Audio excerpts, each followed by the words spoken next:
Ocurrió lo que muchos creyeron imposible. El ultraliberal Javier Milei asumió este domingo la presidencia de Argentina, asegurando que comienza una nueva era para el país. Milei juró su cargo en el Congreso de la Nación en medio de aplausos y gritos de libertad que han caracterizado a su campaña. Luego de recibir la banda y el bastón de mando del presidente saliente, Alberto Fernández, Milei se dirigió a la ciudadanía que se había congregado ante la Asamblea Legislativa. En sus palabras, aseguró que ningún gobierno ha recibido una herencia peor que la suya. Milei prometió sacar a Argentina de su agónica crisis económica y darle al país una nueva era llena de paz y prosperidad. A la investidura acudieron varios mandatarios latinoamericanos como el chileno Gabriel Boric y el paraguayo Santiago Peña, y europeos, incluyendo al presidente ucraniano Volodymyr Zelensky y al primer ministro de Hungría, Viktor Orbán. El León, el Loco, por estos y otros apodos se conoce a Javier Milei. ¡Yo soy el león! Y uno más, el presidente de la motosierra. Durante la campaña, el candidato que se autodefinía como anarcocapitalista no dejaba dudas sobre sus planes con el gasto público. El que venga a gastar, le corto la mano. El nuevo presidente argentino es conocido por su retórica incendiaria. Insultó a su compatriota el Papa Francisco, de quien dijo que es un imbécil que promueve el comunismo. ¡Viva la libertad, carajo!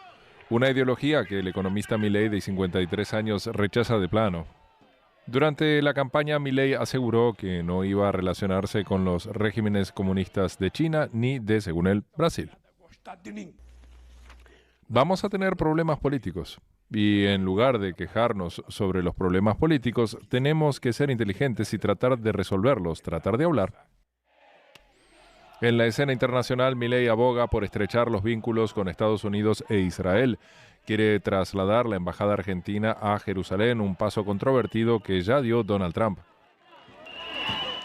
Pero en un país con una inflación de 3 dígitos hay que ocuparse de los asuntos domésticos. Argentina tiene una deuda de 44.000 millones de dólares con el Fondo Monetario Internacional. Las cuentas del país están en rojo y la pobreza afecta a más del 40% de la población. Milei confía en resolver todos esos problemas. Entre sus promesas de campaña más radicales estaba cerrar el Banco Central Argentino, eliminar el peso e introducir el dólar estadounidense.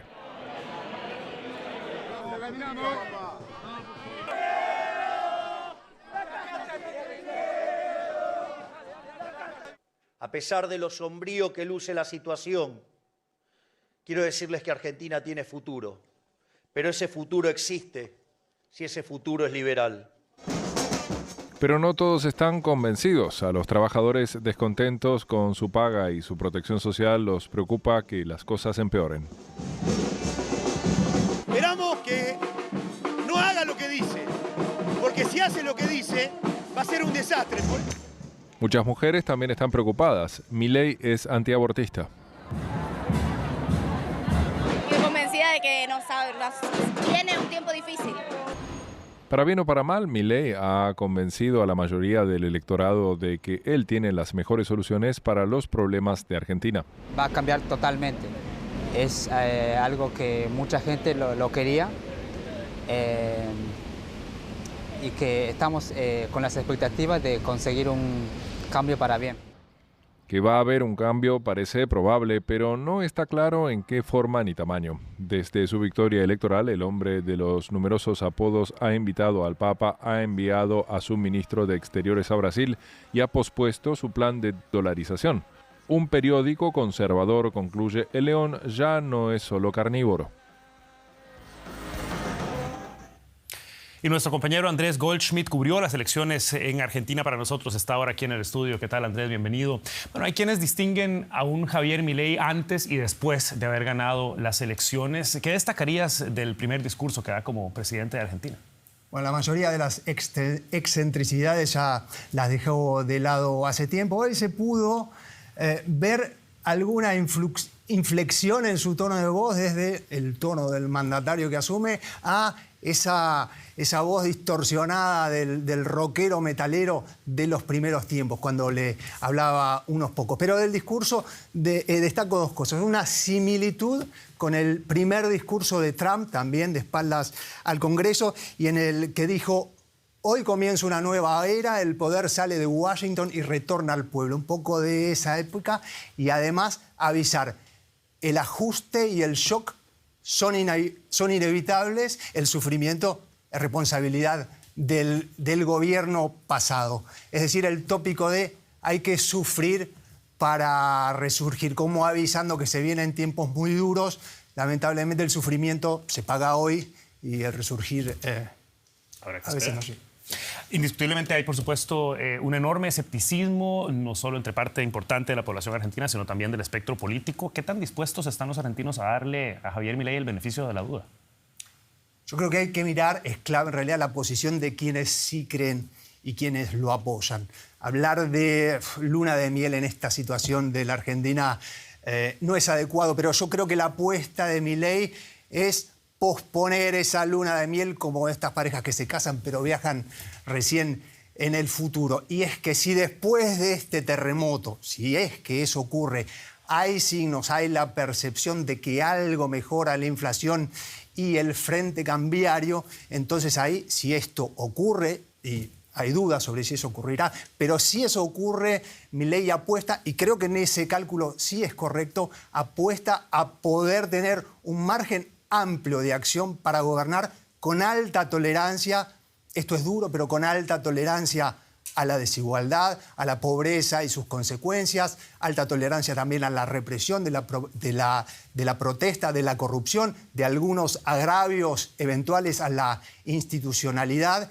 Y es que la carta de comenzar a controlar la inflación en Argentina es muy fuerte, algo que el kirchnerismo, a pesar de haber intentado morigerar algunos efectos, evidentemente nunca comprendió de modo cabal. Veremos qué le depara a Argentina en un contexto indiscutiblemente sensible. Andrés Goldschmidt con el análisis aquí en el estudio. Muchísimas gracias. Bueno, y por supuesto hay que también echar una mirada al contexto internacional. La toma de posesión de Milei ocurre mientras aquí en Alemania el Partido Socialdemócrata, el SPD del canciller Olaf Scholz, celebra su congreso de 3 días.